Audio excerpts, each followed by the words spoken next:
গাজার আকাশে আবারও আগুন আর ধোঁয়া। ইসরায়েলি আগ্রাসনে একদিনেই প্রাণ গেল আরও ৬৫ জনের। নিহতদের মধ্যে রয়েছেন একই পরিবারের ১৪ জন সদস্য। শুক্রবার ১২ সেপ্টেম্বর গাজা সিটিতে নির্বিচার বোমা হামলা চালায় দখলদার ইসরায়েল। স্বাস্থ্য বিভাগের তথ্য অনুযায়ী শুধু গাজা সিটি ও উত্তরাঞ্চলেই নিহত হয়েছেন অন্তত ৪৮ জন। আহত হয়েছেন অসংখ্য মানুষ। গাজার আত-তোরাম এলাকায় একটি বাড়িতে বোমা হামলায় মর্মান্তিকভাবে নিহত হয় একই পরিবারের ১৪ জন। এদিকে বিমান হামলার পাশাপাশি ট্যাঙ্ক নিয়ে স্থল অভিযানে নেমেছে ইসরায়েলি সেনারা। ধ্বংস করে দেওয়া হয়েছে একাধিক বহুতল ভবন। গাজার উত্তরে আরও তীব্র হামলার পরিকল্পনা করছে দখলদার বাহিনী। বর্তমানে প্রায় ১০ লাখ মানুষ আটকা পড়ে আছে এই উপত্যকায়।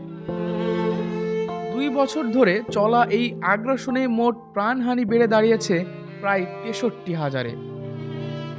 গাজা যেন এক মৃত্যুপুরী। প্রতিদিনই বাড়ছে লাশের সারি, ক্ষতবিক্ষত হচ্ছে অসংখ্য পরিবার। প্রশ্ন একটাই, কবে থামবে এই অমানবিক হত্যাযজ্ঞ? অবশ্যই আপনার মূল্যবান মতামতটি কমেন্টে জানান, আর নিয়মিত গুরুত্বপূর্ণ আপডেট পেতে আমাদের সঙ্গেই থাকুন। বিজিএন টিভি 24, সংবাদ যেখানে, বিশ্বস্ততা সেখানে।